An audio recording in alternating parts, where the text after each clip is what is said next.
এই বাদশাহ হারুন রশিদ একদিন ওলামায়ে কেরামদের ডাকলেন তার প্রাসাদে, রাজপ্রাসাদে দাইকা সুন্দর আপ্যায়ন করে বললেন, আমার একটা মাসআলা আমি হল করতে চাই, সবাই আপনারা জবাব দিবেন।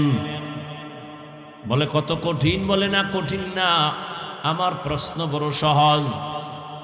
আমি কোন দিন মরে যাব জানা নাই, আপনারা উলামায়ে কেরাম একটু বলবেন আমি হারুন রশিদ জান্নাতি নাকি জাহান্নামী? আমাকে বলবেন আমি জান্নাতি না জাহান্নামী? এক একজন উলামায়ে কেরাম বললেন আপনি জাহান্নামী নাকি জান্নাতি বলার কোনো ওয়ে নাই। হ্যাঁ, আপনি এটা জান্নাতের পথের কাজ করলেন, এটা জাহান্নামের কাজ করলেন, এটা বলা যাবে, তবে আপনি নিশ্চিত জান্নাতি নাকি জাহান্নামী বলার কোনো উপায় নাই। দ্বিতীয় তৃতীয় ভাবে সবাই বললেন আপনি জান্নাতি না জাহান্নামী এটা বলার উপায় নাই, তবে আপনি ভালো কাজ করলে বলা যাবে এটা নেক, অন্যায় করেছেন বলা যাবে এটা গুনাহ। নামাজ পড়েছেন ভালো কাজ, নামাজ পড়েন না খারাপ, সত্য বলেছেন ভালো কাজ, ইনসাফ করেছেন ভালো, জুলুম করেছেন খারাপ বলা যাবে। কিন্তু আপনি যে জান্নাতি নাকি জাহান্নামী এটা নিশ্চিত বলা যাবে না। নিরাশ হয়ে গেল বাদশাহ হারুন রশিদ। বাদশাহ হারুন রশিদ বলেন উলামায়ে কেরাম আমি জান্নাতি না জাহান্নামী? সবাই বললেন ক্ষমা চাই, বলা যাবে না আপনি জান্নাতি না জাহান্নামী। পুরা মজলিস চুপ। এমনই টাইমে 9 বছরের একটা বালক দাঁড়ায় গেলেন, দাঁড়ায় বলেন বাদশাহ জাহাপনা, আমি বাচ্চা মানুষের কথা বলার অনুমতি আসেনি? বলে আছে। বলেন আপনার জবাবটা আমি দিতে চাই। সামনে আসো। সামনে এসে দাঁড়ায় গেল। জবাব দিব আমি, তবে আমার প্রশ্ন হলো জবাব দেনেওয়ালা বড় নাকি প্রশ্ন করনেওয়ালা বড়? বাদশাহ কয় জবাব যে দেয় সে তো কিছুটা হলেও বড়। কয় তাহলে বেয়াদবি মাফ করবেন, আপনার সিংহাসনে আমাকে বসায় দেন, আপনি কিছু সময়ের জন্য নিচে বসেন। বাদশাহ হারুন রশিদ তো জ্ঞানী মানুষ, ডাক দিয়ে কয় রে উজির, তাড়াতাড়ি নিচে বসার বিছানা আমারে দাও, বাচ্চাটারে আমার সিংহাসনে দাও। বাচ্চা 9 বছরের বালক সিংহাসনে বৈশা কয় এলেমের সম্মানিত এমন হয়। এলমেরা এজাজু করদান বেহিসাব, খলকেরা দাদান জওয়াবে বাসওয়াব, হক না দারদ দোস্তে খলকা জারেরা, বিস্তে ই খাসলাত একে দিনদারেরা। এলেমের সম্মানিত, এলেমের সম্মান তো এমনই হয়। কি কয় হাটহাজারী হুজুর হেলিকপ্টারে দৌড়ায়, চরমনাইর হুজুর হেলিকপ্টারে দৌড়ায়, মিজানুর রহমান আজহারি সাহেব হেলিকপ্টারে দৌড়ায়, হাফিজুর রহমান হেলিকপ্টারে দৌড়ায়। এত টাকা পায় কই? টেনশনে নাস্তিকদের ঘুম নাই। আমি এক বয়ানে বলছি হাটহাজারীর হুজুর হেলিকপ্টারে দৌড়ায় না, চরমনাইর হুজুর দৌড়ায় না, আজহারি দৌড়ায় না, হাফিজুর রহমান দৌড়ায় না। আমার মাওলার ইলমের মর্যাদা ওখানে দৌড়ায়। এলমেরা এজাজু করদান বেহিসাব, খলকেরা দাদান জওয়াবে বাসওয়াব। এ সম্মান কে দেয়? আল্লাহর দেওয়া সম্মান আজীবনের জন্য স্থায়ী। আর টাকা দিয়া সম্মান কিনছে, জুতার বাড়ি লয়া দৌড়। ঠিক নেই? বিনয়ের সাথে আদবের সাথে বললেন, দলিল নেন কোরআন থেকে, ওয়া আম্মা মান খাফা মাকাম রাব্বিহি ওয়া নাহান নাফসা আনিল হাওয়া ফাইন্নাল জান্নাতা হিয়াল মাওয়া, হর কে দারাত খৌফে হক দার দিল মাদাম জান্নাতুল মাওয়া দেহাদ উরা মাকাম। আল্লাহ বলেন আমার আদালতে দাঁড়াইয়া হিসাব দেওয়ার ভয় যেই ব্যক্তি গুনাহ থেকে নিজেকে বাঁচাবে, ও নবী জানায় দেন তার ঠিকানা আমি জান্নাত দান করব। আতিনা ফি দারে দুনিয়া না হাসান, আতিনা ফি দারে উকবা না হাসান, ইয়া গিয়াসাল মুস্তাগীসিন হদিনা লফতিখারা বিল উলুমে ওয়াল গিনা। হর গড়ি দে নে को तू तैयार है, जो न मांगे उससे तू बेजार है। জবাব কে দিল? 9 বছরের বালক। এত বড় সান কফাল্লা বালকটা কে? এই কফল কার? এই এলেমের ভান্ডার, রে এই বাচ্চাটারে এলেমের ভান্ডার দিলেন এমন বাচ্চাকে। এজন্যই তো আমার আল্লাহ এলেমের ভান্ডার নিজের কাছে জমা রাখছেন। আমি মনে করি অনেক বড় আমি আলেম, অনেক বড় বক্তা। কয় কত বড় বক্তা, কত বড় বক্তা? কয় তুমি কি সাহাবায়ে কেরামের থেকে বড় মুফতি, বড় মুহাদ্দিস, বড় মুফাসসির? কয় না। তাহলে এই বড়র ভ্যালু কি? তোমার বড়াই তো এক জায়গায় ব্রেক হয়ে যাবে না, ওই বড়াইয়ের কোনো লাভ নাই। এই বড়াই করে লাভ কি যে এক জায়গায় গিয়া ধাক্কা লাগে ব্রেক হয়ে যাবে? যত বড় মুফতি, যত বড় মুহাদ্দিস, যত বড় বক্তা হই না কেন, সাহাবাদের সাথে তুলনাই হবে না। আবার সাহাবায়ে কেরাম কত বড় কত বড় কত বড় এলেমওয়ালা, আমার নবীর সমান। জোরে বলো, আমার নবী কত বড়?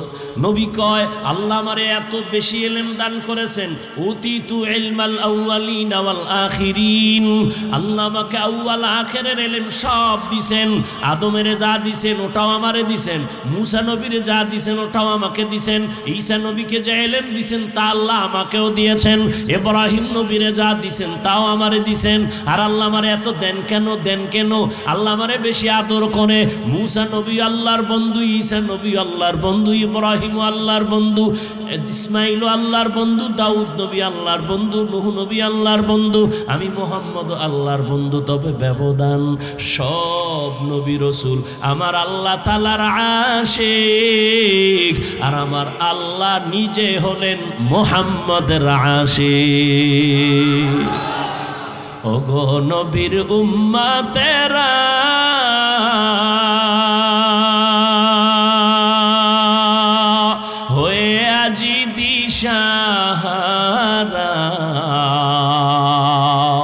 কোরআন হাদিস রে চলো যখন যাহা চায় মনে, নবী বিনে কে তরবে পুলসিরাত মিজানে, নবী বিনে কে তরবে পুলসিরাত মিজানে। এরে নবীর আশিক, নবী বলেন আল্লাহ আমাকে আউয়াল আখিরের ইলম দান করেছেন। নবী বলেন আল্লাহ অনেক ইলম আমাকে দিয়েছেন। আল্লাহ কয় দিছি সামান্য, রিজার্ভ ফান্ডে জমা রাখছি অনেক, লাগলে দিব লাগলে দিব লাগলে দিব। কয় কেমনে লাগবে? কয় চাইতে থাকো। নবী তুমি মাঝে মাঝে ইলম চাও আর আমি ফাঁকে ফাঁকে রিজার্ভ থেকে দান করব, রিজার্ভ থেকে। ও নবী দোয়া এটাই করিও, অকুর রব্বি জিদনি ইলমা, রব্বি জিদনি ইলমা, রব্বি জিদনি ইলমা। ও আল্লাহ আমারে ইলম বাড়ায় দাও, ইলম বাড়ায় দাও। মাঝে মাঝে আমি দিব, আমি আল্লাহ দেওয়া কমাবো না, আমি আল্লাহ কিয়ামত পর্যন্ত দেওয়ার হাত বাড়ায় দিব। চাইলেই পাইবা, চাইলেই পাইবা। হাজী ইমদাদুল্লাহ মুহাজির মক্কি রাহমাতুল্লাহ আলাই আল্লাহর কাছে চাইছেন, কাফিয়া পর্যন্ত পড়ার পরে বাকি ইলম আল্লাহ কিতাব সারা সিনায় দান করেছে। ইলমেরা এজাজু করদান বেহিসাব, খলকেরা দাদান জবাবে বাসওয়া। আপনি চাইলেও পাইবেন, আল্লাহর এলেম অভাব নাই। ওই যে বালক পাইয়া গেছে, ওইটা বুঝাইতে চাইছিলাম। বালকের আল্লাহ এলেমের ভান্ডার খুলে দিছেন। শত উলামায়ে কেরাম জবাব দিলেন একটা, কিন্তু বালক এমন জবাব দিলেন যে কোরআনের দলিলের সাথে মিল আছে না নাই? এই সান কফালওয়ালা বালক হলেন ইমাম শাফিঈ রাহমাতুল্লাহি আলাইহি। وأما من خاف مقام ربه ونهى النفس عن الهوى فإن الجنة هي المأوى। গতকাল আর তার পরশুদিন আমি জিরি মাদ্রাসায় হাজারো তালিবুল ইলমদের বলেছিলাম, ও ছাত্র ভাই, এলেম কিন্তু দুই লাইনে আসে, কোনটা নিবা? নবী বলেন এমন এলেম দিও যে এলেমের দ্বারা যেন আমি উপকৃত হই। আল্লাহুম্মা ইন্নী আসআলুকা ইলমান নাফিআ, আল্লাহুম্মা ইন্নী আসআলুকা ইলমান নাফিআ। এমন এলেম তুমি আমাকে দিও যেই এলেম নবী পাইছেন। ও আল্লাহ, ওই এলেম দাও যে এলেমের দ্বারা আমার উপকার হবে, উম্মতের ফায়দা হবে।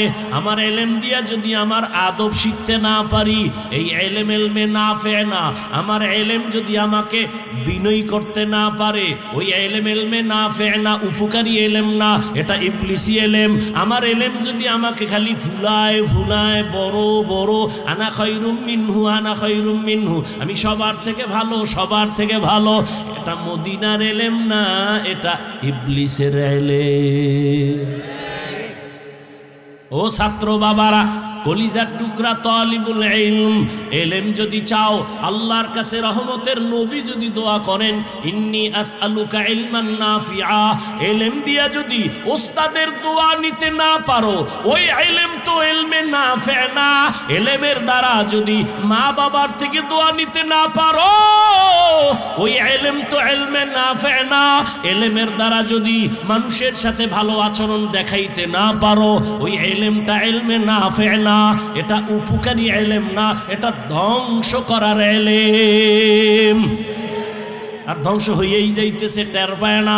এখানে বৈশাই কিন্তু বলছিলাম, বাচ্চা কেন অসুস্থ তোমার? বাচ্চা তো শিশু বাচ্চা গুনাহ করে না, অসুস্থ কেন? তোমার গুনার শাস্তি চলতেছে, তুমি টের পাও না। ইলমে নাফে দান করেন আল্লাহ, আমাদের ইলমে নাফে দান করেন। আমিনও কয় না। ইমাম শাফিঈকে আল্লাহ ইলমে নাফে দান করেছেন। ইমামে আজম আবু হানিফা রাহমাতুল্লাহি আলাইহি ইলমে নাফে আল্লাহ দান করেছেন। অল্প পাই, অল্প সামান্য, কিন্তু আল্লাহ শয়তানি ইলম না, মদনী ইলম চাই। হ্যাঁ, ইলমে নববী চাই, যে ইলম দ্বারা আমি উপকৃত হব, যে এলেম আমাকে সম্মান দিবে, আমাকে বিনয়ী করবে, আমাকে তাওয়াজু আলা বানাবে, আমাকে কিবির মুক্ত করে দিবে, আমাকে গুনাহ মুক্ত করে দিবে, আল্লাহর পরিচয় আমাকে এনে দিবে, আল্লাহর মারিফতের আমি ভান্ডার খোলা পাবো। ওই ইলমে নাফে আমি চাই। আমার ইলম দিয়ে যদি অহংকারী করে মা বাবার সাথে বেয়াদবি করি, এটা ইলম তো ইলমে নববী না। আল্লাহর আদালতে দাঁড়াইয়া হিসাব দেওয়ার ভয়। ও আমার কলিজার যুবক, আল্লাহর দরবারে দাঁড়ায় হিসাব দেওয়ার ভয় মানি তুমি হুজুর হওয়া লাগবে না, না না না, খোদার কসম হুজুর হওয়া লাগবে না। তুমি স্কুলে পড়ো, কলেজে পড়ো, চাকরি করো, ব্যবসা করো, বাধা নাই। ডাক্তার হও আলহামদুলিল্লাহ, ইঞ্জিনিয়ার হও আলহামদুলিল্লাহ, প্রফেসর হও আলহামদুলিল্লাহ। তুমি স্কুল কলেজ বাদ দিয়া আমগো মাদ্রাসায় এসে ঝামেলা করো না। আমগো মাদ্রাসায় ছাত্র তো রাখারই জায়গা নেই, ঠিক না? আমগো স্কুলের ছাত্র দাঁড় করা লাগবে, কোনো দরকার নাই। স্কুলে আসো, থাকো, কলেজে পড়ো, পড়ো, ডাক্তার হও, ইঞ্জিনিয়ার হও, প্রফেসর হও, তবে দাবি আমার জীবনের একটা বেয়াদব হইবা না। তোমার আচরণে কোনোদিন যেন মা বাবা কষ্ট না পায়, তোমার ব্যবহারে যেন কোনোদিন শিক্ষকেরা কষ্ট না পায়, তোমার আচরণে কোনো বন্ধু যেন কষ্ট না পায়, তোমার ব্যবহারে কোনোদিন যেন উলামায়ে কেরাম কষ্ট না পায়। জীবনটারে সফল বানায় নাও, আর যদি জীবনটারে বিফল বানায় ডাক্তারও হও, আদব যদি না থাকে তাসলিমার মতো জুতার বাড়ি খায় পালানো লাগবে। তাসলিমাও কিন্তু MBBS ডাক্তার, কিন্তু বেয়াদব। লিকুল্লি শাইইন জিনাতুন ফিল ওয়ারা ওয়া জিনাতুল মারই তামামিল আদাবি। আদবওয়ালা জিন্দেগির বড় দাম। আর আদবওয়ালা জিন্দেগি যদি চাও, ডাক্তার হইয়াও তোমার জীবন সফল, তবে লাগবে মা বাবার দোয়া। মা বাবার দোয়া ছাড়া জীবনে সফলতার দরজা আসবে না। জিন্দেগি মে বন্দেগি তু কর নাহি,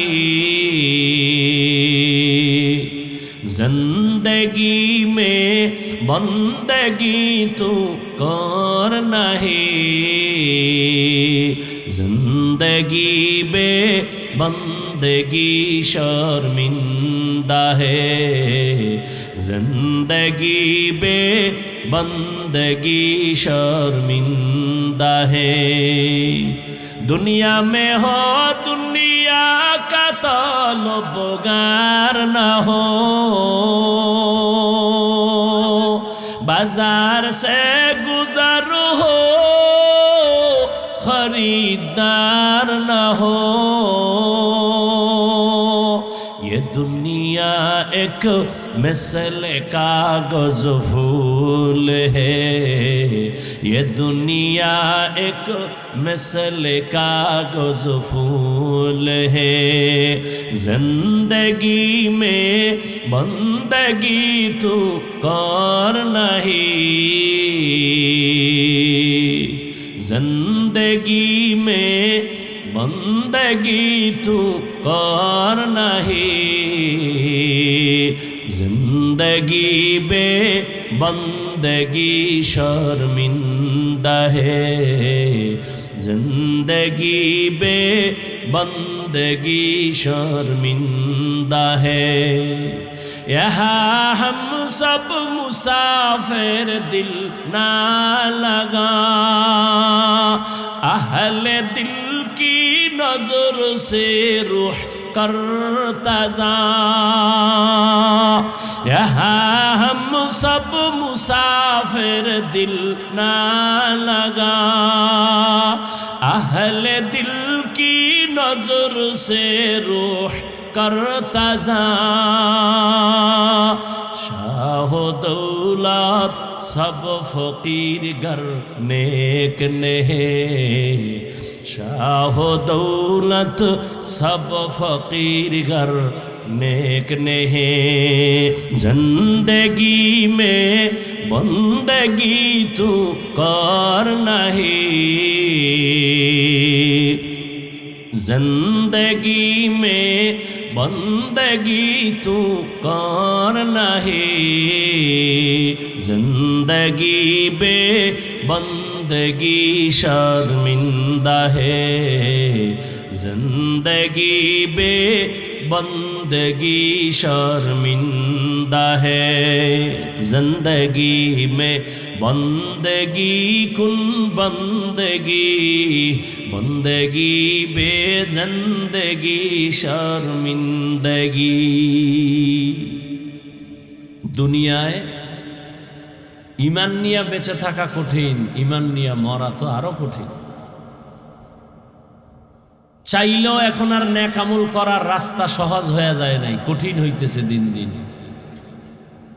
মন চাইলেই নেক করা যায় না, নেকের প্যান্ডেলে আইয়াও গুনাহ।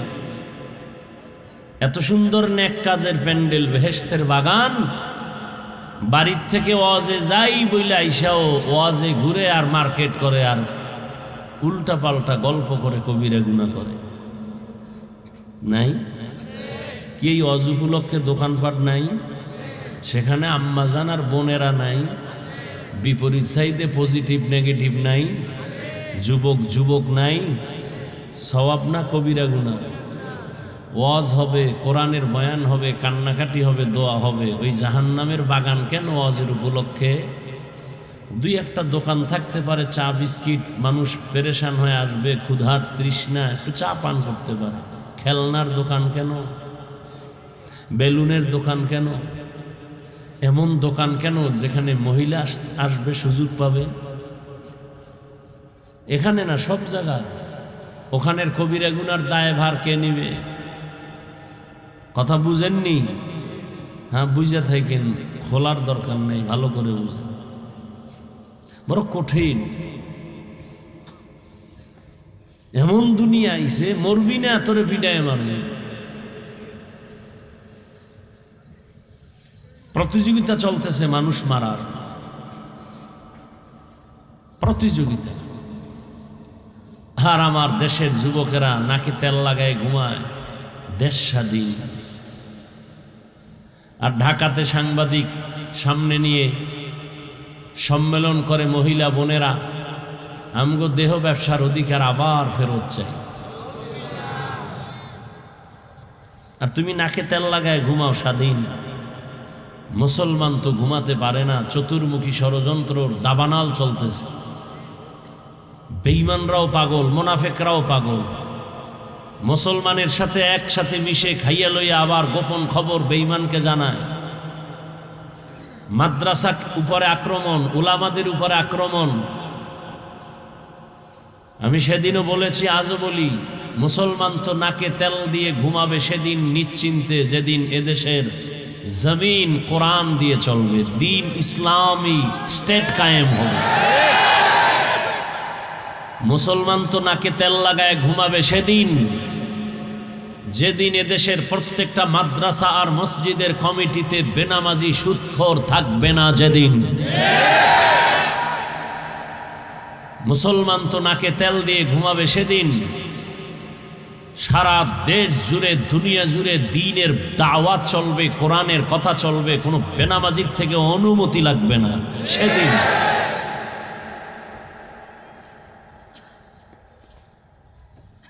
বড় কঠিন। ঈমান নিয়ে মরাও কঠিন, বেঁচে থাকাও কঠিন।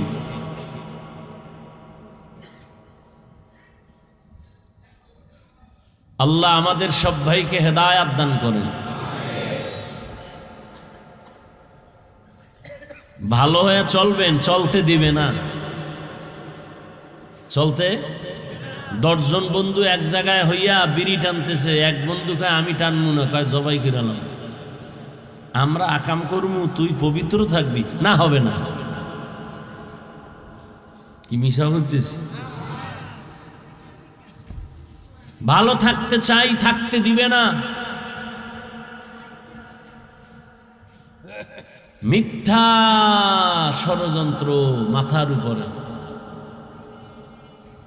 আপনারা তো মনে করেন কত আরামে আছি, খাই আর ঘুমাই পরের বাড়ি।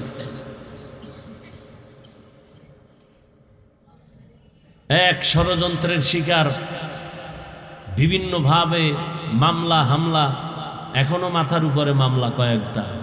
ওই যে পিরোজপুর গেছিলাম, কে নিছে? মুফতি মিজানুর রহমান সাঈদ সাহেব হুজুরে দাওয়াত দিলেন, অলিপুরি সাহেব গেলেন, হাটহাজারীর হুজুর গেলেন, বর্তমান হাটহাজারীর শাইখুল হাদিস দামাত বারাকাতুহুম গেলেন। সেখানে ডিসি, এসপি সব আসলেন, তাদেরকে ক্রেস্ট দিলেন, তাদের নামে সব হুজুরগু দিলেন, পকেট ভর্তি হাদিয়া দিলেন। সবাই প্রশংসা করলেন এহসানের, আমিও করলাম, কিন্তু রশি আমার গলায় লাগলো।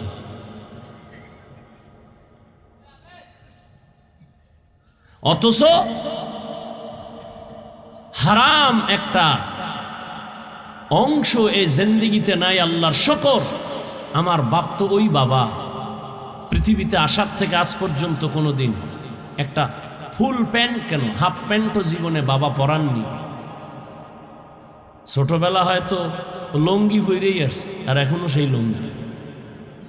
কানিফারা জামা পরে ওলামায়ে কেরাম অনেকে পরে, আমার বাবা ওটাও পরান নাই আমাকে জীবনে, নাজায়েজ না, পরান নাই। দস্তরখান সারা প্লেটে খানা দেন নাই, দস্তরখান না থাকলে প্লেট টান দিয়ে নিয়ে যাইতে। তো আল্লাহর শুকর, এ পর্যন্ত আপনাদের দোয়া, মুরব্বীদের দোয়া, মা বাবার দোয়া, ওলামায়ে কেরামের দোয়ার উপরে আছি। আমার তো কোনো পুঁজি নেই, এই দোয়া একটা পুঁজি। চতুর্মুখী ষড়যন্ত্র, যদি সঠিক পথে থাকি ইনশাআল্লাহ কোনোদিন ষড়যন্ত্রকারী সফল হতে পারবে? পারে নাই, পারবেও। তবে দুঃখ লাগে, দুঃখ লাগে। বোতলের ভেতরে বিষ ঢুকায়া উপরে যদি মধুর লেবেল লাগায়, দুঃখ লাগে। সুন্দর নাম এহসান, সুদ মুক্ত কারবার, এখানে সুদ নাই। তো যেখানে সুদ নাই সেটা তো বরকত, রহমত। সুদ মুক্ত ব্যবসা তো রহমত। ওই দিকে নজর করে বলছি, ব্যবসা তো হালাল, কোরআনের আয়াত। আবার সেখানে কথাও বলছিলাম, আল্লাহ না করুন যদি দুনিয়া ঢুকে যায়, ঠিকই তাই প্রমাণিত হলো। হাজারো লাখো মানুষের টাকা পয়সা নিয়ে ভোগ বিলাসের, আরামায়েশের মখমলের চাদর। আল্লাহ কাউর উপরে জুলুম করেন না, করেন? অতএব আমি যদি সঠিক পথে থাকি, আল্লাহ ফেরেশতা দিয়ে আমাকে পাহারা দিবেন। আর যদি অপরাধ করি, কোনো না কোনো ওয়ে ঘুরে ঘুরে আমার উপরে বিপদ আসবেই, যেহেতু আমি অপরাধী। এজন্য মানুষের হালাল উপার্জনের ঘামের টাকা নিয়ে যারা টালবাহানা করে, বিভিন্ন সংগঠন নিয়ে ইহসান, বহু আলেম আজকে ঘরে যেতে পারে না, এই সমস্তর ভিতরে জড়ায় নিছে তাদেরকে। মানুষের মন পাওয়ার জন্য ব্ল্যাকমেইল যাকে করা হয়, বলা হয় আমাদের ব্ল্যাকমেইল করা হয়েছে। এদের কঠিন বিচার হওয়া উচিত। আল্লাহ এদের সঠিক বিচার করে উম্মতের হালাল উপার্জনের এই টাকাগুলো তাদের হাতে যেন আসে। হারাম টাকা না তো, ঘামের টাকা, গরিবের টাকা তিল তিল করে জমা দেয়। আর এ নিয়ে যদি কোনো লেবাসদারি কোনো ব্যক্তি এই ব্যানার লাগায়া ব্যবসার নামে টালবাহানা করে, আল্লাহ ছেড়ে দেন না। আল্লাহ কঠিন বিচারের কাঠগড়ায় দাঁড় করায় দেন দুনিয়াতেই। কারণ হাদিসে আছে, জুলুম করলে বিচার হবে মরার আগে। জুলুম করলে বিচার হবে মরার আগে। আমিও তো বিচার চেয়েছি যে হ্যাঁ, অন্যায়কারীর সঠিক তদন্ত করে তার বিচার করা হোক, যেন কোনোদিন এই জমিনের মধ্যে আর কেউ মানুষের হালাল উপার্জনের টাকা নিয়ে টালবাহানা করতে না পারে। এজন্যই তো ইসলাম, এজন্যই তো মদিনার ইসলাম, এজন্যই তো আমার রসুল রাষ্ট্রীয়ভাবে রাজনীতি ইসলাম দিয়ে রাষ্ট্র চালায় দেখায় দিছেন শান্তি কিভাবে দেওয়া যায়। আবু বকর সিদ্দিক রাজনীতির ময়দানে আসছেন, রাষ্ট্র পরিচালনা করেছেন। ওমরে ফারুক রাষ্ট্র পরিচালনা করেছেন। ওসমান বিন আফফান রাষ্ট্র পরিচালনা করেছেন। হযরত আলী রাষ্ট্র পরিচালনা করেছেন। শুধু শুধু একটা মামলা হয়ে গেছে, এবার দৌড়াও। এটা সত্য মিথ্যার কোনো কিছু নাই। বাংলাদেশে একটা আইন হওয়া উচিত যে মিথ্যা মামলা যারা দিবে এদের বিচার হবে কঠিন। আমাদের ওলামায়ে কেরামদেরকে মিথ্যা মামলা দেওয়া হয়নি। মামলা সুযোগ পেলেই মামলা দেয়, এটার তদন্ত নাই। ধরো, আগে জেলখানায় নাও, এরপরে বলবে টাকা দাও, 5 লাখ দাও, 2 লাখ দাও, ব্যাস টাকা চলতেছে, টাকার বাহানা চলতেছে। এজন্য একটা আইন কে করবে জানি না, হওয়া উচিত যে কোনো ব্যক্তির বিরুদ্ধে মিথ্যা মামলা দিলে তদন্ত সাপেক্ষে যে মিথ্যা মামলা দিবে ওর কঠিন শাস্তি হওয়া উচিত। যদি এটা থাকে কোনোদিন নিরীহ মানুষ মিথ্যা মামলায় পড়বে না, আর কোন জালেম কাউকে নিরীহ ব্যক্তিকে মিথ্যা মামলায় আটকাতে পারবে না। আল্লাহর শপথ করে বলছি। একজনে আমারে বলে, আপনি এমন করছেন, ভিন্ন বিষয়। আমি বললাম, এই মিয়া একটা দাড়ি কামানে মদখোর জেনা করে, ওর মধ্যে আল্লাহর ভয় আছে। তুমি একজন আলেম, মনে করো আমার মধ্যে আল্লাহর ভয় নাই? আল্লাহর জাত ও সিফাতের কসম, হারাম ভাবে একটা পয়সা আমার জিন্দেগিতে নাই, সঠিক পথে আছি বিদায় আল্লাহর শকর। চতুর্মুখী তুফানের মাঝেও আল্লাহ এখনো রেখেছেন, সম্মানের সাথে রেখেছেন, আলহামদুলিল্লাহ। সম্মান দেওয়ার মালিককে।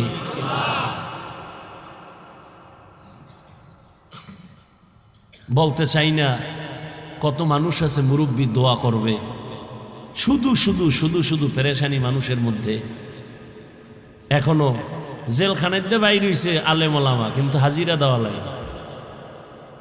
কি বহু রাজনৈতিক নেতাদের মামলা ডিসমিস, কিন্তু ওলামায়ে কেরামদের এখনো বহু মামলা ঝুলে আছে, মিথ্যা মামলা, হাজিরা দিতে হয়, টাকা খরচ করতে হয়। স্বাধীন হয়েছে কি? স্বাধীন যদি হয়েই থাকে, সব মুসলমানের কাছে দাবি, বাংলাদেশের কোন থানায় জেলায় যেন ওলামায়ে কেরামের বিরুদ্ধে একটা মামলাও না থাকে। ওলামায়ে কেরামের বিরুদ্ধে কোনো হয়রানি, মিথ্যা মামলা যারা দিবে, এদের কঠিন শাস্তির আইন করা উচিত। আল্লাহ হেদায়াত দান করুন। তো এত বয়ানের পরেও কেন ফলাফল জিরো? এ কথাটা বলতেছিলাম, একমাত্র কারণ জবাবদিহিতার ভয় নেই।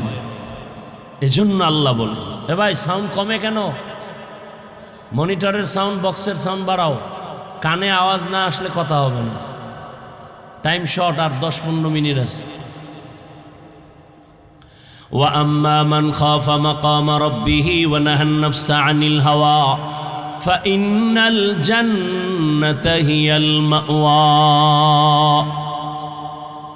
আল্লাহ বলেন, হে নবী জানায় দেন, আমার আদালতে দাঁড়াইয়া হিসাব দেওয়ার ভয় যারা নিজেকে গুনাহ থেকে বাঁচাবে, তার ঠিকানা হবে জান্নাত।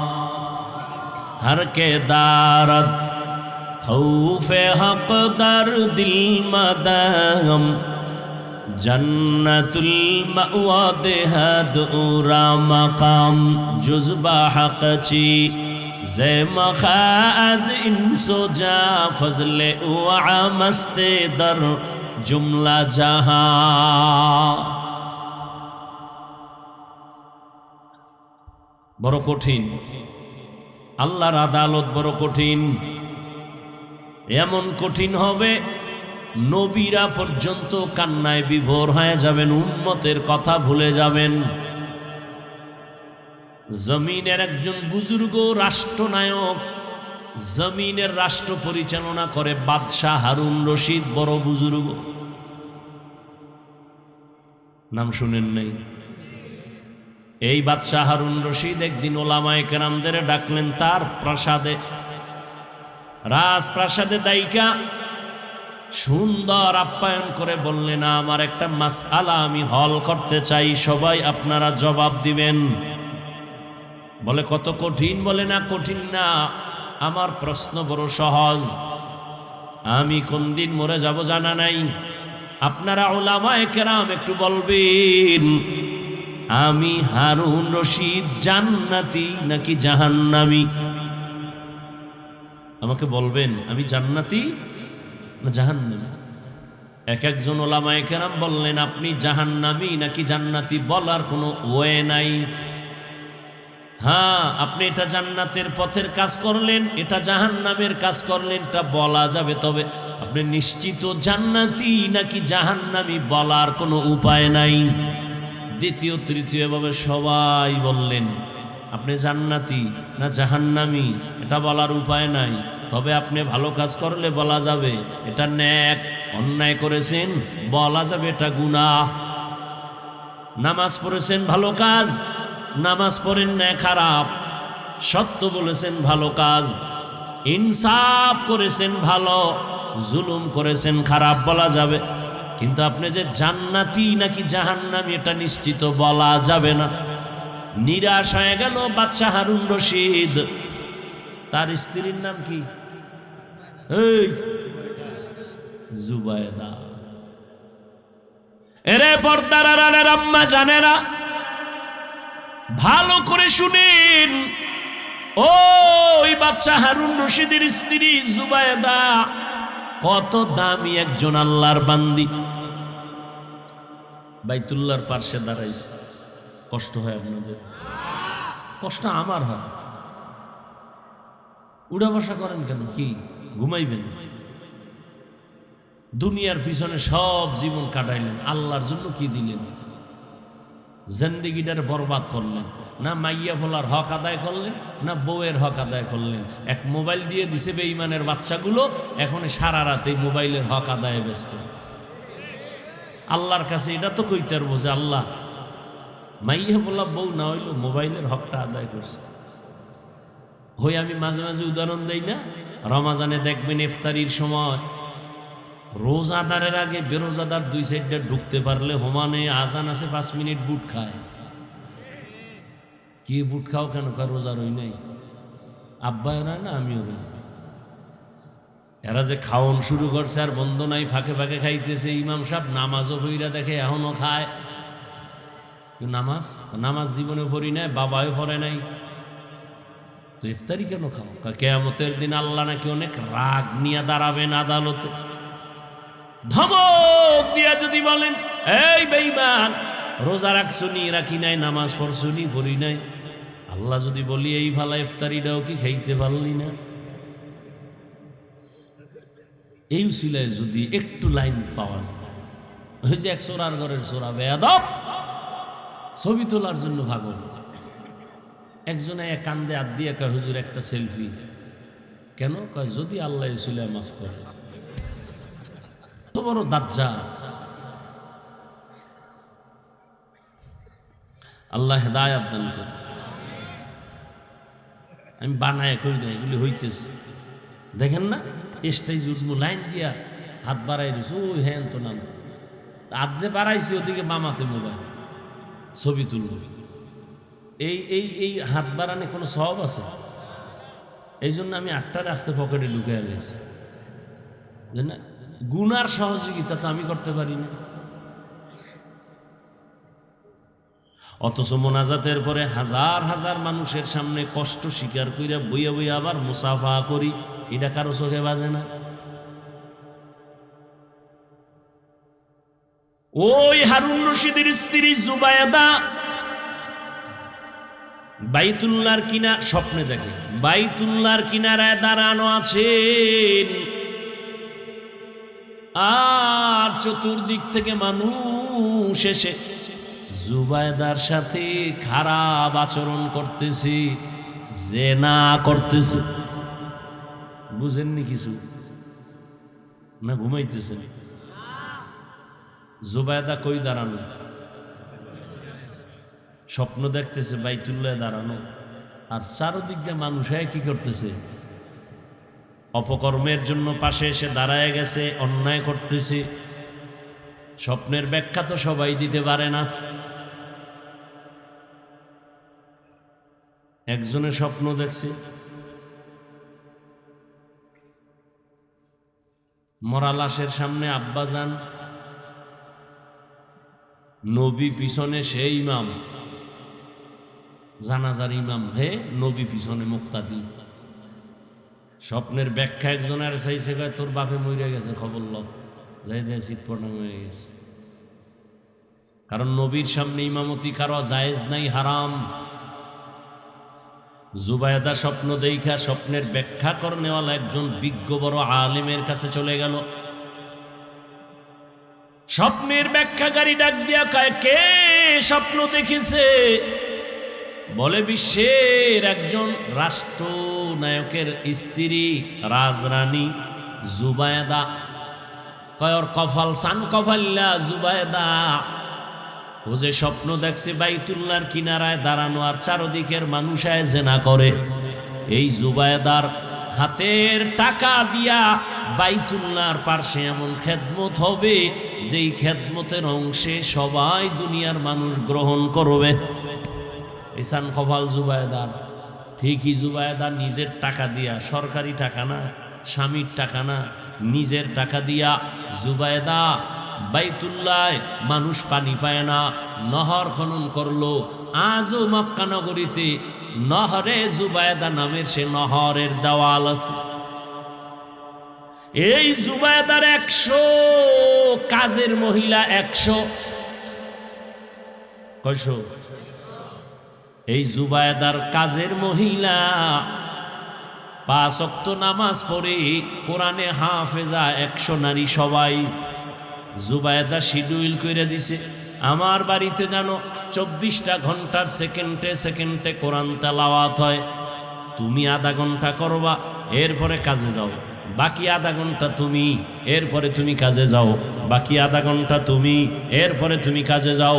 এইভাবে 100 জনারে সিরিয়াল এমনভাবে দিছে 24টা ঘন্টা জুবায়দার বাড়ি কোরআন তেলাওয়াতের আওয়াজ। আমগো কাজের মহিলা গুফ হয় কি? কাজের মহিলা বাদ দেন, আমগো ম্যাডাম গুফ হয় কি? সারা জিন্দেগি চলে গেল, কোরআনের সাথে সম্পর্ক নাই, তেলাওয়াতের খবর নাই, না নিজেও কোরআন পড়ে, না স্বামী পড়ে, না সন্তানের কোরআন পড়ায়, মোবাইলে শুধু গান চলে। আর সন্তানেরা, মা বাবা এক রুমে, সন্তান ভিন্ন রুমে, সারা রাত মোবাইল চালায়, কবিরা গুনাহ, কবিরা গুনাহ, কবিরা গুনার প্র্যাকটিস করে। এই সন্তান মা বাবার কথা শুনে না, খেদমত করে না। বাবাও যদি তুমি আজমিরের তাবিজও লাগাও, সন্তান খেদমত করবে না। দোয়াই মুসপরো, না জানি জুতার বাড়ি মারি। গাছ যেমন, কথা কন না কেন? বাদশা হারুন রশিদ বলে, ওলামায়ে কেরাম বলেন আমি জান্নাতি না জাহান্নামী? এই পর্দার আড়ালের আম্মা জান, কিসের অভাবে আপনি আল্লাহর কোরআন থেকে দূরে সরে গেলেন? আজ এই স্টেজে 29 জন হাফেজে কোরআনের মাথায় পাগড়ি প্রদান করা হলো। এদের সিনার মধ্যে আল্লাহর কোরআন জমা, খবর নেন এদের মা বাবার মতো। আজকে ঈদের আনন্দের মতো তাদের আর কোনো আনন্দ নেই। প্রত্যেকটা মা বাবা ঈদের আনন্দে আছে, আমার সন্তান হাফেজে কোরআন। হাজারো হাজারো মানুষের সামনে মাথায় পাগড়ি নিয়েছেন। কিয়ামতের ময়দানে আল্লাহ ডাকবেন, আয়, আজ আমি আল্লাহ নিজের হাতে সম্মানের পাগড়ি পরাবো, মুকুট পরাবো। মা বাবারে ডাক দাও, আর আমার সামনে মধু লাগায় কোরআন তেলাওয়াত করো। ইউকালু লি সাহিবিল কুরআন ইকরা ওয়ারতাকি ওয়ারাত্তিল কামা কুনতা তুরাত্তিলু ফিদ দুনিয়া ফা ইন্না মানজিলাকা ইনদা আখিরি আয়াতিন তাকরাউহা আও কামা ক্বালা আন-নাবিয়্যু আলাইহিস সালাতু ওয়াস সালাম। কোরআন পড়ো আর এক একতলা বিল্ডিং এ লিফটের আকারে উঠো। 6666 আয়াত পড়বি, 6666 তলা বিল্ডিং এর উপরে চলে যাবি। এই কালামে জিন্দা কুরআনে হাকিম, হিকমতে উলায়া জালাসতু কাদিম। বাদশা হারুন রশিদ বলেন ওলামায়ে কেরাম আমি জান্নাতি না জাহান্নামী? সবাই বললেন ক্ষমা চাই, বলা যাবে না আপনি জান্নাতি না জাহান্নামী। পুরা মজলিস চুপ। এমনই টাইমে 9 বছরের একটা বালক দাঁড়ায় গেলেন, দাঁড়ায় বলেন, বাদশা জাহাপনা, আমি বাচ্চা মানুষের কথা বলার অনুমতি আসেনি? বলে আছে। বলেন। আপনার জবাবটা আমি দিতে চাই। সামনে আসো। সামনে এসে দাঁড়ায় গেল। জবাব দিব আমি, তবে আমার প্রশ্ন হলো জবাব দেনেওয়ালা বড় নাকি প্রশ্ন করনেওয়ালা বড়? বাদশা কয় জবাব যে দেয় সে তো কিছুটা হলেও বড়। কয় তাহলে বেয়াদবি মাফ করবেন, আপনার সিংহাসনে আমাকে বসায় দেন, আপনি কিছু সময়ের জন্য নিচে বসেন। বাদশাহ হারুন রশিদ তো জ্ঞানী মানুষ, ডাক দিয়ে কয় রে উজির, তাড়াতাড়ি নিচে বসার বিছানা আমারে দাও, বাচ্চাটারে আমার সিংহাসনে দাও। বাচ্চা 9 বছরের বালক সিংহাসনে বৈশা কয় এলেমের সম্মানিত এমন হয়, এলমেরা এজাজু করদন বেহিসাব খলকেরা দাদন জওয়াবে বাসওয়াব হক না দারদ দোস্তে খলকা জারেরা বিস্তে ই খাসলাত একে দিনদারেরা। এলেমের সম্মানিত, এলেমের সম্মান তো এমনই হয়। কি কয় হাটাজারি হুজুর হেলিকপ্টারে দৌড়ায়, চরমনাইর হুজুর হেলিকপ্টারে দৌড়ায়, মিজানুর রহমান আজহারি সাহেব হেলিকপ্টারে দৌড়ায়, হাফিজুর রহমান হেলিকপ্টারে দৌড়ায়। এত টাকা পায় কই? টেনশনে নাস্তিকদের ঘুম নাই।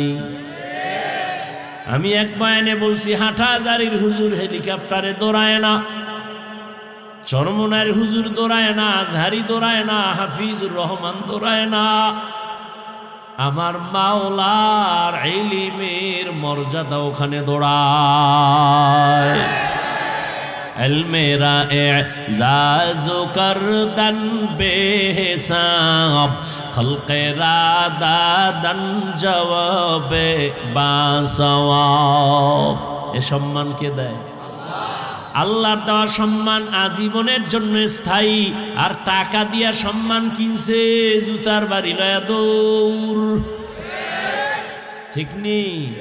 আর একটু সামনে আগাবো। বালক কই? এই বেড়া তাই যে বয়ান বাদ দি, গজল গিয়ে নেমে যায়।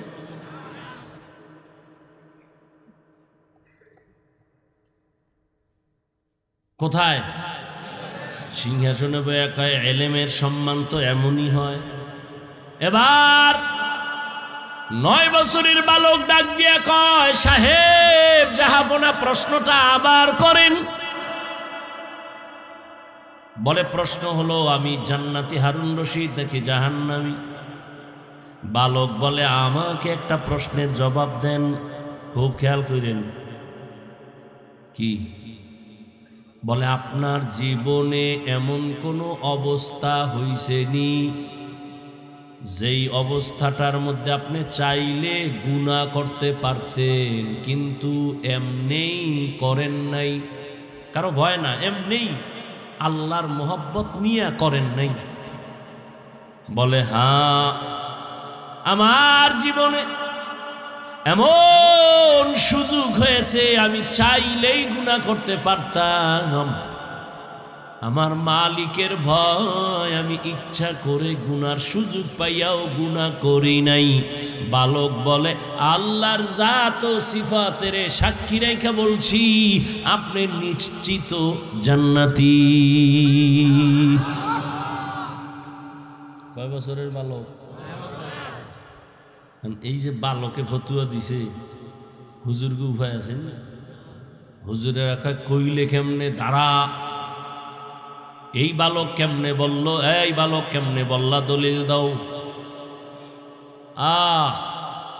বালক বিনয়ের সাথে আদবের সাথে বললেন দলিল নেন কোরআন থেকে, ওয়া আম্মা মান খাফা মাকাম রাব্বিহি ওয়া নাহান নাফসা আনিল হাওয়া ফাইন্নাল জান্নাতা হিয়াল মাওয়া হর কে দারাত খৌফে হক দার দিল মাদাম জান্নাতুল মাওয়া দেহাদ উরা মাকাম। আল্লাহ বলেন আমার আদালতে দাঁড়াইয়া হিসাব দেওয়ার ভয় যেই ব্যক্তি গুনাহ থেকে নিজেকে বাঁচাবে, ও নবী জানায় দেন তার ঠিকানা আমি জান্নাত দান করব। আতিনা ফি দারে দুনিয়া না হাসান, আতিনা ফি দারে উকবা না হাসান, ইয়া গিয়াসাল মুস্তাগীসিন ইহদিনা লফতিখারা বিল উলুমে ওয়াল গিনা। হর গড়ি দে নে को तू तैयार है, जो न मांगे उससे तू बेजार है। জবাব কে দিল? 9 বছরের বালক। এত বড় সান কফাল্লা বালকটা কে? এই কফল কার? এই এলেমের ভান্ডার, রে এই বাচ্চাটারে এলেমের ভান্ডার দিলেন এমন বাচ্চাকে। এজন্যই তো আমার আল্লাহ এলেমের ভান্ডার নিজের কাছে জমা রাখছেন। আমি মনে করি অনেক বড় আমি আলেম, অনেক বড় বক্তা। কয় কত বড় বক্তা, কত বড় বক্তা? কয় তুমি কি সাহাবায়ে কেরামের থেকে বড় মুফতি, বড় মুহাদ্দিস, বড় মুফাসসির? কয় না। তাহলে এই বড়র ভ্যালু কি? তোমার বড়াই তো এক জায়গায় ব্রেক হয়ে যাবে না, ওই বড়াইয়ের কোনো লাভ নাই। এই বড়াই করে লাভ কি যে এক জায়গায় গিয়া ধাক্কা লেগে ব্রেক হয়ে যাবে? যত বড় মুফতি, যত বড় মুহাদ্দিস, যত বড় বক্তা হই না কেন, সাহাবাদের সাথে তুলনাই হবে না। আবার সাহাবায়ে কেরাম কত বড় কত বড় কত বড় এলেমওয়ালা, আমার নবীর সমান। জোরে বলো, আমার নবী কত বড়? নবী কয় আল্লাহ আমারে এত বেশি ইলম দান করেছেন, উতিতু ইলমাল আউয়ালিন ওয়াল আখিরিন। আল্লাহ আমাকে আউয়াল আখিরের ইলম সব দিবেন। আদমের যা দিবেন ওটাও আমারে দিবেন, মুসা নবীরে যা দিবেন ওটাও আমাকে দিবেন, ঈসা নবীকে যে ইলম দিবেন তা আল্লাহ আমাকেও দিয়েছেন, ইব্রাহিম নবীরে যা দিবেন তাও আমারে দিবেন। আর আল্লাহ আমারে এত দেন কেন? দেন কেন? আল্লাহ আমারে বেশি আদর করে। মুসা নবী আল্লাহর বন্ধু, ঈসা নবী আল্লাহর বন্ধু, ইব্রাহিম আল্লাহর বন্ধু, ইসমাইল আল্লাহর বন্ধু, দাউদ নবী আল্লাহর বন্ধু, নূহ নবী আল্লাহর বন্ধু, আমি মুহাম্মদ আল্লাহর বন্ধু। তবে ব্যবধান, সব নবী রাসূল আমার আল্লাহ তাআলার আশিক, আর আমার আল্লাহ নিজে হলেন মুহাম্মদের আশিক। ওগো নবীর উম্মতেরা,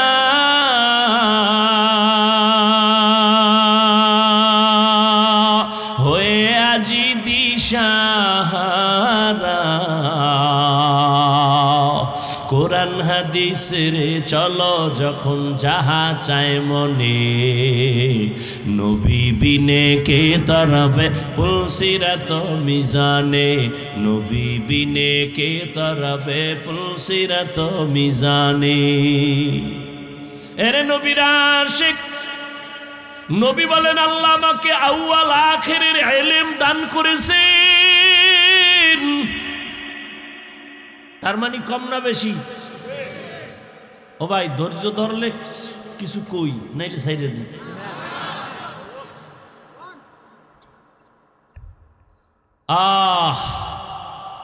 নবী বলেন আমাকে অনেক বেশি আল্লাহ দিয়েছেন। আল্লাহ কয় দিছি আমি, আমার পাত্র থেকে কি দিছি এটা না আমি জানি। বুঝেন নাই? আল্লাহ কয় আমি কি দিছি। মা উতিতুম মিনাল ইলমি ইল্লা কালিলা। ও রহমতের নবী, আমি আমার বিশাল বড় ইলমের ভান্ডার থেকে আপনাকে ইলম দিছি খুবই সামান্য। কম না বেশি? অনেক কম। এবার বুঝেন কত ইলম আল্লাহর কাছে জমা আছে। উদাহরণটা আমি এভাবে দেই, আমার পকেটের ভেতরে 1 লাখ টাকার একটা বান্ডিল আছে। নাই এমনি বলতেছি, আবার পেছ লাগাই না যে কই বাইর করেন। 1 লক্ষ টাকার বান্ডিল। একজন অসহায় ব্যক্তি একা, হুজুর আমার 1000 টাকা দেন, আমি অসহায়। আমি 1 লাখ টাকার বান্ডিল থেকে 5000 দিলাম। খুশি না বেজার? খুশির ঠেলায় লাভ দিয়ে লঙ্গি ছিড়ালেছে। অনেক পাইছি, অনেক অনেক অনেক। আমি ডাক দিয়ে কই, রে পাগলা, তোর হিসেবে তুই পাইছো অনেক, কিন্তু আমার পকেটে যেই পরিমাণ টাকা, ওই পরিমাণ হিসাবে তোকে আমি সামান্য দিয়েছি। ওলামায়ে কেরামের দোয়া, মুরব্বীদের দোয়া, শিক্ষকের দোয়া, এদের দোয়া ছাড়া চলা যাবে না। ও যুবক বাবারা, কলিজার টুকরা যুবক, তোমার মতো কত যুবক একটু নজর দিয়া দেখো, স্কুল কলেজে পড়িয়াও নামাজ পড়ে আসে না নাই? তোমার বিবেকটাকে জিজ্ঞাসা করো, তুমি কেন পারো না? তোমার মতো যুবক তাকায় দেখো, রাস্তায় গাড়ি চালায়, আজান হলে নামাজ পড়ে, দাড়িওয়ালা অভাব নাই, তুমি কেন পারবা না?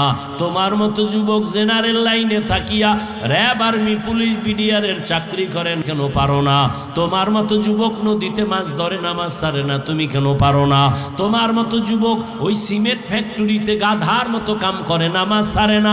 রড ফ্যাক্টরিতে গিয়া দেখো, তোমার মতো যুবকরা কাজ করে, আজান হলে নামাজ পড়ে, রমাজান মাসে এত কষ্টের মধ্যে একটা রোজাও ভাঙ্গে না। তুমি পারো না কেন? ও আল্লাহর বান্দারা, ও বৃদ্ধ বাবাজিরা, আপনার মতো কত বুড়ারা হাতে লাঠি নিয়ে মসজিদে গিয়া নামাজ পড়ে, আপনি কেন পারেন না? ও এলাকার পর্দার আড়ালের মা বোনেরা, আপনার মতো কত মা কত বোন পর্দা করে, মোবাইলে সময় নষ্ট করে না, 5 বেলার নামাজ পড়ে, যার স্বামী আছে স্বামীর মাল হেফাজত করে, সন্তান থাকলে সন্তানগুলোকে আদর্শওয়ালা বানানোর মেহনত করে। আম্মা জান, আপনি কেন পারবেন না? আপনি তো ওই দামি নারী খাদিজা রাদিয়াল্লাহু আনহার মতো নারী, আপনারা তো নবীদের মায়ের মতো নারী, আপনারা তো সাহাবায়ে কেরামদের মতো দামি নারী।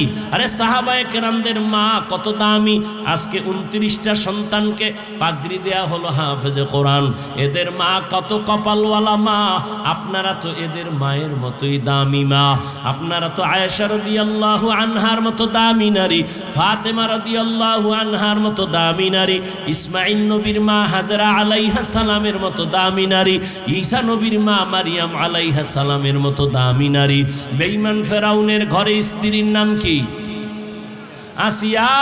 যে আসিয়া, ফেরাউন এত বড় বেঈমান, আল্লাহর বিরুদ্ধে গিয়া নিজের খোদা দাবি করলো, অথচ তার ঘরে আসিয়া এমন দামি হয়ে গেল। রহমতের নবী বলেন, জান্নাতে আসিয়ার সাথে কিয়ামতে আমার বিবাহ হয়ে যাবে। এরে আম্মা জান, আপনার স্বামী তো ফেরাউনের মতো খারাপ না। আপনি নামাজ পড়ে কি পারতেন না স্বামীটারে বুঝাইতেন? আপনার স্বামী তো একদিন দিনের লাইনে চলে আসতো। আপনি যদি স্বামীকে বুঝাইতেন, স্বামী, মা বাবার মায়ার ঘর সাইরা চলে আসছি তোমার কাছে, না খাইয়া থাকলেও আসি, খাইয়া থাকলেও আসি, তবে তোমার কাছে আমার জীবনের দাবি, জীবনে কোনোদিন অন্যায়, অবৈধ, হারাম টাকা ঘরে আনবা না। মা যদি বুঝাইতেন, কোনোদিন স্বামী হারাম কামাই ঘরে নিত না। আপনার সন্তানের রক্ত তো পবিত্র, হারাম টাকা দিয়া রক্তকে নাপাক করবে কেন? কেন ওই মহিলার রক্ত হারাম টাকার খানা দিয়া নাপাক করবে? ও আল্লাহর বান্দিরা, এখনো সময় আছে, তওবা করে নেন। যুবক বাবারা তওবা করে নাও। জীবনে মা বাবার সাথে বেয়াদবি করে বরদোয়া নিবা না, ওলামায়ে কেরামের দোয়া নিয়ে চলবা। মুরব্বী ওস্তাদ যারা, শিক্ষকের দোয়া নিয়ে চলবা। 5 বেলার নামাজ পড়বা, নবীর তরিকায় চলবা। আল্লাহর কাছে তওবার নিয়ত করিয়া খাঁটিভাবে যদি বলতে পারো, আল্লাহ জীবনের সব গুনাহ মুহূর্তে মাফ করে দিবেন। আমরা যারা নবীর তরিকা মানিয়া চলি, কই আমরা তো না খাইয়া মরি নাই, সম্মান তো আমাদের কমে নাই। তোমার চোখের সামনে তো দেখতেছো, ওরে আমরা নবীর তরিকা মানিয়াও তো 3 বেলা খাই, আর তুমি নবীর তরিকা বাদ দিয়া 3 বেলা খাও। তুমিও রাতের বেলা ঘুমাও, আমরা নবীর তরিকা ঠিক রাইখা রাতের বেলা ঘুমাই। তুমি নবীর তরিকা বাদ দিয়া বাজারে যাও, আর আমি নবীর তরিকা ঠিক রাইখা বাজারে যাই। তুমি নবীর তরিকা জমাই কইরা দেশ বিদেশ ঘুরু, আর আমি নবীর তরিকা ঠিক রাইখা দেশ বিদেশ সফর করি। আমি পারলে তুমি কেন পারবা না? আসলে অন্তরে ভয় নাই, আল্লাহর আদালতে জবাব দেওয়া লাগবে। ঘুমের ঘরে মরণ হতে পারে, পারে না? আজকে তুমি এখানে তাজা বয়ান শুনতেছো, কালকে হতে পারো তুমি মরা লাশ। ঘুমের ঘরে আজরাইল যদি আসে, আইসা যদি দেখে তোমার কানের মধ্যে গানের তার লাগানো, বলো মুসলমান সন্তান, আল্লাহর আদালতে কি জবাব দিবা? আল্লাহর কোরআনটা কি মিথ্যা মনে করেছো? নবীর কথা কি মিথ্যা মনে করেছো? আমিও তোমার মতো প্যান্ট শার্ট টাই লাগায়া দাড়ি কাইটা যদি বাহাদুরি করতাম, রাস্তায় পারতাম, কেন করি না রে বাবা? একমাত্র কারণ জাহান্নামের আযাবের ভয়।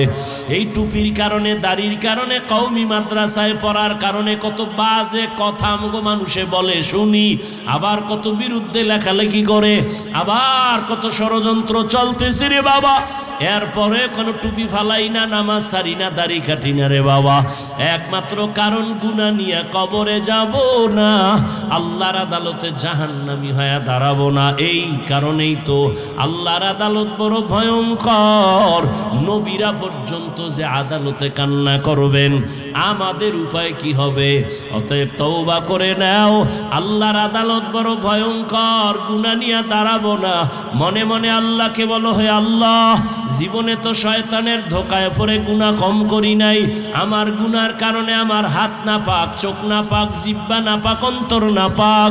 আজকে থেকে তওবা করে নিলাম, আর নামাজ ছাড়বো না, আর দাড়ি কাটবো না, বেপরদায় চলবো না, মা বাবার সাথে বেয়াদবি করবো না, শিক্ষকের সাথে বেয়াদবি করবো না, মুরব্বীদের দোয়া নিয়ে, উলামায়ে কেরামের দোয়া পরামর্শ নিয়ে নবীর তরিকায় চলবো। তওবা করার মতো যদি কারো অন্তর তৈরি হয়, মুনাফিকি না থাকে, খাঁটি তওবার নিয়ত যাদের আছে, দুটো হাত আল্লাহকে দেখায় দেই। আয় আল্লাহ, হাতগুলো কবুল করেন, তওবা কবুল করেন, তওবার উপরে মজবুত হইয়া চলার মতো তৌফিক দান করেন, আমিন। আলহামদুলিল্লাহি রাব্বিল আলামিন, ওয়াসসালাতু ওয়াসসালামু আলা সাইয়্যিদিল আমবিয়া ওয়াল মুরসালিন ওয়া আলা আলিহি ওয়া আসহাবিহি আজমাইন। ইয়া আরহামার রাহিমিন, ইয়া আরহামার রাহিমিন, ইয়া আরহামার রাহিমিন। রব্বিরহামহুমা কামা রব্বায়ানি সগীরা। আল্লাহুম্মা ইন্নাকা আফুউন কারীম তুহিব্বুল আফওয়া ফা'ফু আন্না। আল্লাহুম্মা ইন্না নাসআলুকা রিযাকা ওয়াল জান্নাহ ওয়া নাউযু বিকা মিন সাখাতিকা ওয়ান নার। ও দয়ার মালিক, আমরা গুনার বোঝা নিয়ে আপনার দরওয়াজায় হাজির। কত উলামায়ে কেরাম, মুরব্বী, হাজী সাহেব, ব্যবসায়ী, চাকরিজীবী, যুবক, ছাত্র ভাই, পর্দার আড়ালে কত মা বোনেরা হাত তুলেছেন। আমরা সবাই জাহান্নামের আসামি, গুনাহগার। তওবার নিয়তে হাত উঠাইলাম, শয়তানের ধোকায় পড়ে কত নামাজ ছাড়লাম, দাড়ি কাটলাম, বেপরদায় চললাম, চোখের গুনাহ, হাতের গুনাহ, জবানের গুনাহ, মিথ্যা গুনাহ, গীবতের গুনাহ, আয় আল্লাহ, গালাগালির গুনাহ। তওবা করলাম, এই গুনাহ অবস্থায় আর বাড়ি যাব না, গুনাহ নিয়ে কবরে যাব না, গুনাহ নিয়ে আপনার আদালতে দাঁড়াইতে চাই না রে আল্লাহ। দুনিয়াতে সূর্যের গরম সহ্য করতে পারি না রে আল্লাহ, একটা মশার কামড় সহ্য করতে পারি না। আয় আল্লাহ, একটা বেতের বাড়ি সইতে পারি না। নবীজির বয়ান, ওরে গুনাহ নিয়ে যদি কেউ কবরের বিছানায় যায়, ওই কবরের দুই পার্শ্বের মাটির চাপ কেমনে সহ্য করব রে মালিক? ও বেনামাজি বাবারা, দাড়ি কামানেওয়ালা বাবারা, বেপরদাওয়ালা বাবারা, মা বোনেরা, আমার মাওলারে ফাঁকি দেওয়ার উপায় নাই। নবীরা যদি এত মাসুম বেগুনা হইয়াও জীবনভর কান্না করেছেন, সাহাবায়ে কেরাম এত সুন্দর নামাজ তেলাওয়াত আমল করিয়া, এত সুন্দর তাকওয়া ইখলাসের পরেও তাদের কান্নার আওয়াজ। ওমরে ফারুক কান্না করে, মালিকের আদালতে কেমনে দাঁড়াবো? আবু বকর সিদ্দিক কান্না করেন, মালিকের আদালতে কেমনে দাঁড়াবো? ও আল্লাহ, আপনার আদালতের ভয় আমাদের অন্তরে দেন। ওই জাহান্নামের ভয় অন্তরে দেন, জাহান্নামের ভয় অন্তরে দিয়া গুনাহ মুক্ত করায় দেন। শয়তানের ওয়াসওয়াসা থেকে আমাদের হেফাজত করেন।